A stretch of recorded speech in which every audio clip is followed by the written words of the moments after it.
Hello guys, this side अंकुर केशरवानी और आज हम पैरामेडिकल की फर्स्ट ईयर के सिलेबस को स्टार्ट करने जा रहे हैं, जिसका पहला टॉपिक है सेल एंड देयर स्ट्रक्चर। ठीक है, चलिए इंट्रोडक्शन से शुरू करते हैं। पहले हम जान लेते हैं सेल के बारे में। सेल को डिस्कवर किया था रॉबर्ट हुक ने। ठीक है, जो स्टडी किया था उन्होंने कॉर्क पे। कॉर्क जनरली हम बार्स में देखते हैं, जैसे वाइन की बोतल होते हैं उनके कैप्स में। ठीक है, तो उनके पास खुद का एक लैब भी था, उसमें उन्होंने माइक्रोस्कोप रखा हुआ था, उस पर सर्च करते थे। लेकिन उनके पास इतनी डिटेल में नहीं स्टडी करने के लिए था, इसीलिए वो उसे नॉन लिविंग सेल बता दिए थे पहले। फिर बाद में फर्दर उस पर स्टडी की गई, जो इसमें लोवेन हुक ने किया था। ठीक है, जिसे स्टडी में डिटेल में स्टडी किया था उन्होंने। ठीक है, चलिए डेफिनेशन देखते हैं। A cell is the structure and functional unit of life.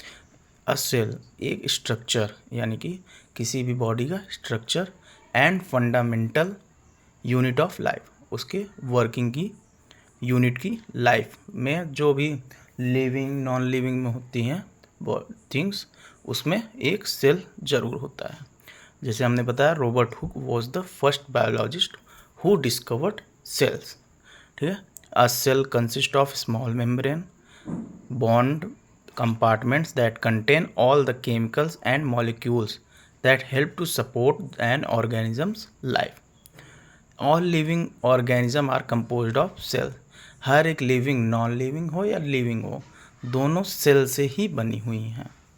They may be made up of single cell, unicellular और मेनी सेल्स, मल्टीसेलुलर यानी कि सिंगल सेल यानी यूनिसेलुलर, और ढेर सारे सेल्स को मल्टीसेलुलर कहते हैं। They are of different shape and sizes. ये अलग अलग साइज और अलग अलग शेप से होते हैं, अलग अलग तरीके से होते हैं। इसकी डेफिनेशन देखते हैं। A cell is defined as the smallest basic unit of life that is responsible for all of life processes. ठीक है, इसको ध्यान में रखना है आपको डेफिनेशन को। डेफिनेशन के बाद इसके टाइप्स ऑफ सेल्स देखेंगे। ये दो तरीके के सेल्स होती हैं, जैसे प्रोकैरियोटिक सेल्स और यूकैरियोटिक सेल्स। प्रोकैरियोटिक सेल जो होती है one celled organism with no membrane bound nucleus और other organelles. The cell size ranges from 0.1 to 0.5 micrometre in diameter. Prokaryotic cell एक सेल ऑर्गेनिज्म होते हैं जिसमें मेम्ब्रेन नहीं होता है और कोई ऑर्गेनेल्स भी नहीं होते हैं। ठीक है, इसकी सेल साइज जो है वो रेंज होती है 0.1 से 0.5 माइक्रोमिलीमीटर की डायमीटर होती है। एग्जाम्पल इसका है bacteria. Eukaryotes multi celled organism होते हैं जिसमें मेम्ब्रेन बाउंड न्यूक्लियस और अदर ऑर्गेनल सेल पार्ट्स के तौर पे मौजूद होते हैं। जो सेल साइज की है यूकैरियोटिक की, वो 10 to 100 माइक्रोमीटर डायमीटर होती है। इसके एग्जांपल प्लांट सेल और एनिमल सेल होते हैं। इसके बाद structure of cell. The cell structure comprises individual component with specific functions essential to carry out life processes. Cell structure के इंडिविजुअली कंपोनेंट्स अलग अलग हैं सेल्स के, फिर जिसके अलग अलग फंक्शन हैं, जिसमें कैरी आउट करते हैं लाइफ के प्रोसेसेस को। ठीक है, इसमें कंपोनेंट्स जो इंक्लूड होते हैं वो cell wall, cell membrane, cytoplasm, nucleus and cell organelles and other तरीके के भी और भी होते हैं। ये जो डायग्राम इसमें सेल का दिया हुआ है, इसको अपने दिमाग में या माइंड में ध्यान रखना है, क्योंकि ये एग्ज़ाम में हमें बनाने को भी मिल सकते हैं। टाइप्स में पहला टाइप इसके होते हैं सेल मेम्ब्रेन, या इसी को कहते हैं plasma membrane. The cell membrane support and protect the cell. Cell membrane protect और सपोर्ट करती है सेल्स को, और ये सेल मेम्ब्रेन कंट्रोल भी करती है मूवमेंट्स पे, जो सेल्स के इन और आउट में मूवमेंट होते हैं उस पे। और it separates the cell from the external environment, यानी कि ये सेपरेट करता है बाहरी जो भी वातावरण या इन्वायरमेंट होते हैं उस चीज़ से, यानी सेल के बाहर। Cell membrane is the outer covering of cell cell की ये आउटर कवरिंग होती है जो अदर ऑर्गेनेल्स जैसे साइटोप्लाज्म एंड न्यूक्लियस, ठीक है। The cell membrane also protect the cellular component from damage and leakage. जो सेल मेम्ब्रेन या प्लाज्मा मेम्ब्रेन है वो प्रोटेक्ट करती है सेल्स के कंपोनेंट को डैमेज या लीक होने से। उसके बाद आता है सेल वॉल। सेल वॉल जो है ये भी एक प्रोटेक्ट करता है प्लाज्मा मेम्ब्रेन और सेलुलर कंपोनेंट्स को, ठीक है। ये आउटर मोस्ट लेयर होती है प्लांट सेल्स में, ठीक है। और ये ज़्यादातर केवल प्लांट सेल्स में पाए जाते हैं और ये तीन चीज़ों से बनी होती हैं, जैसे सेलुलोज, हेलुलोज एंड पेक्टिन, ठीक है। The cell wall is the most prominent part of plant cell structure. ये सेल वॉल जो है प्लांट सेल स्ट्रक्चर की सबसे इम्पॉर्टेंट पार्ट होता है, ठीक है। जैसे मैंने बताया ये एक तीन चीज़ों से बना होता है, सेलुलोज, हेमीसेलुलोज एंड पेक्टिन, ठीक है। The cell wall is present exclusively in plant cell. ये प्लांट सेल में केवल पाई जाती हैं। It protects the cell plasma membrane and other cellular components. The cell wall is also the outermost layer of plant cell. ये plant cell की outermost layer होती है. It is a rigid and stiff structure surrounding the cell membrane. It provides shape and support to the cells and protects them from mechanical shock and injuries.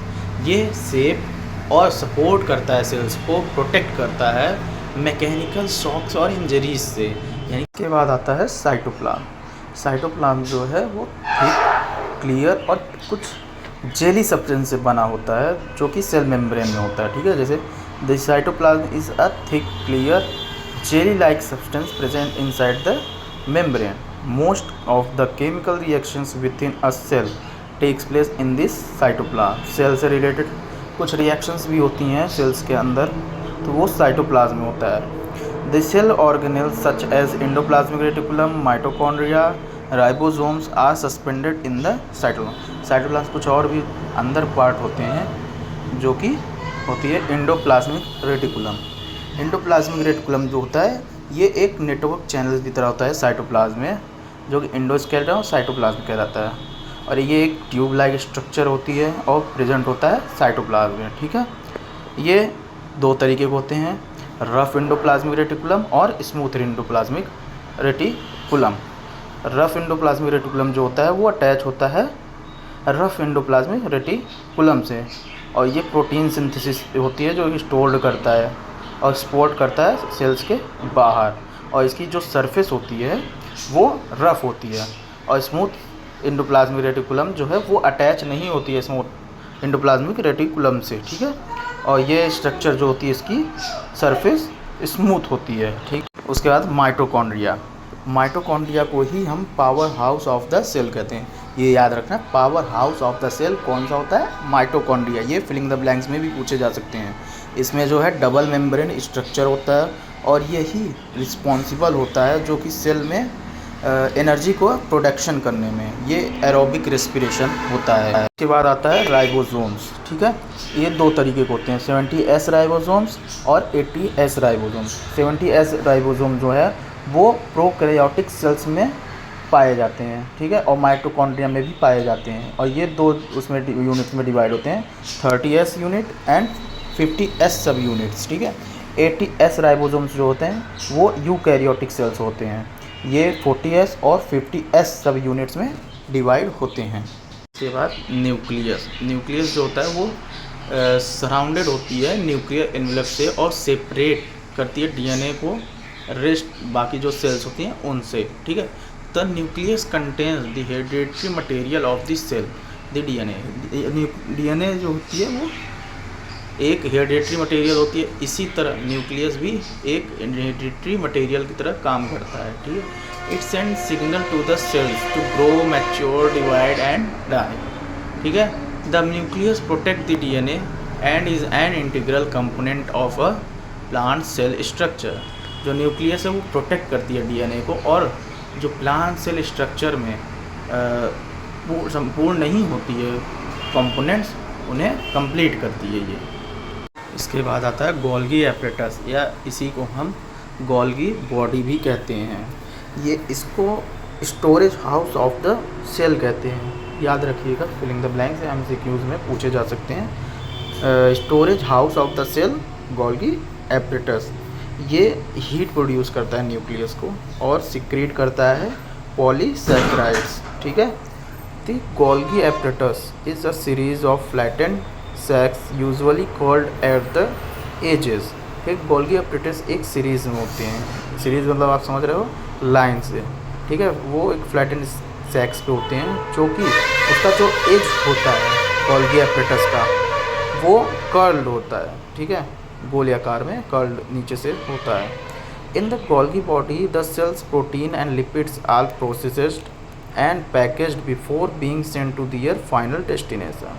अपने जो final destination होता है इसका, जहाँ इसे पहुँचना होता है, वहाँ पहुँचने से पहले प्रोटीन और लिपिड्स को अपने अंदर पैक कर लेता है, जिससे वहाँ पहुँचे और उसे यूज़ कर पाए।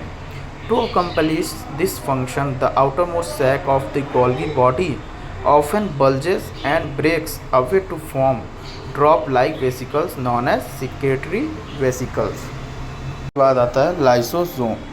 लाइसोसोम को हम सुसाइड बैग ऑफ सेल भी कहते हैं, ठीक है, इसे याद रखना। जैसे मैंने पहले भी 2-3 चीज़ें बताई हैं, उन्हें भी ध्यान में रखना है, और इसे भी, लाइसोसोम को सुसाइड बैग ऑफ सेल कहते हैं। ये फिलिंग द ब्लैंक्स और एमसीक्यूज में पूछे जा सकते हैं, ठीक है। An organelle called the lysosome is derived from the Golgi body, ये गोल्गी बॉडी से अटैच होते हैं। It is a drop like sac of enzyme in the cytoplasm, ये एक ड्रॉप की तरह होता है, ठीक है, जो भी साइटोप्लाज्म में पाया जाता है enzyme. These enzymes are used for digestion within the cell. इस जो एंजाइम होता है लाइसोसोम्स के, उसे यूज़ किया जाता है डाइजेशन के लिए सेल के, ठीक है। The break down particles of food taken into the cell and make the product available for use. They also help break down old cell organelles. Lysosome जो होती है वो, जैसे इसका नाम है, ठीक है, सुसाइड बैग ऑफ सेल, इसमें सेल्स जो हैं खुद से जाके सुसाइड करती हैं, यानी बर्स्ट हो जाती हैं, तो इसे सुसाइड कहा जाता है, ठीक है। जैसे यहाँ पे मेंशन है ओल्ड सेल ऑर्गेनेल्स ब्रेक, ठीक है। Enzymes are also contained in a cytoplasmic body called the peroxisome, ठीक है। इसके बाद आता है माइटोकॉन्ड्रिया, इसे हम power house of the cell कहते हैं, ठीक है। ये डबल मेम्ब्रेन स्ट्रक्चर होता है, ठीक है।